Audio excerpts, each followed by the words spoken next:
Welcome to excellence academy. आज हम सीखेंगे कि एडोबी इलिस्ट्रेटर के अंदर अपनी फाइल को सेव कैसे करते हैं। इसके बहुत सारे तरीके हो सकते हैं, लेकिन सबसे आसान तरीका है आप अपने कीबोर्ड से कंट्रोल एस का बटन प्रेस करें तो आपके सामने सेव एस का जो है वो एक डायलॉग बॉक्स अपीयर होगा।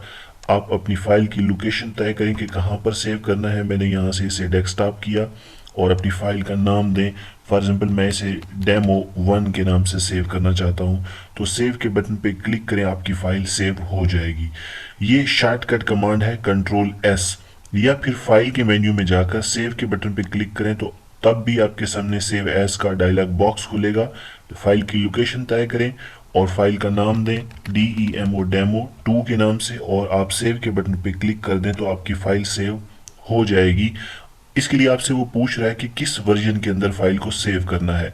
बाज़ औक़ात आपको किसी दूसरे वर्जन के अंदर, जो कि प्रीवियस वर्जन है, जैसे CS6 है इलिस्ट्रेटर का, या 5 है या 4 है, तो उसके अंदर भी आप सेव कर सकते हैं। लेकिन इसके अंदर आपको वो कॉशन देता है कि अगर इसको आप सेव करेंगे तो फॉर्मेट में, ग्रुप ऑन ग्रुप में, टेक्स्ट लेआउट में डिफरेंस आ सकता है। But it's depend upon situation कि अगर आपको ज़रूरत हो तो ये ऑप्शन यहाँ मौजूद है।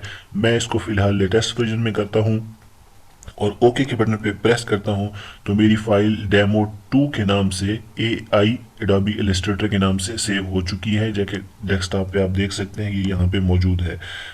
इस तरह से आप अपनी फाइल को सेव कर सकते हैं। Hope for the best you got the answer. और अगर कोई और क्यूरी हो, अगर आपको समझ ना आया हो, तो आप हमें कमेंट्स कर सकते हैं। Thanks for watching, stay tuned.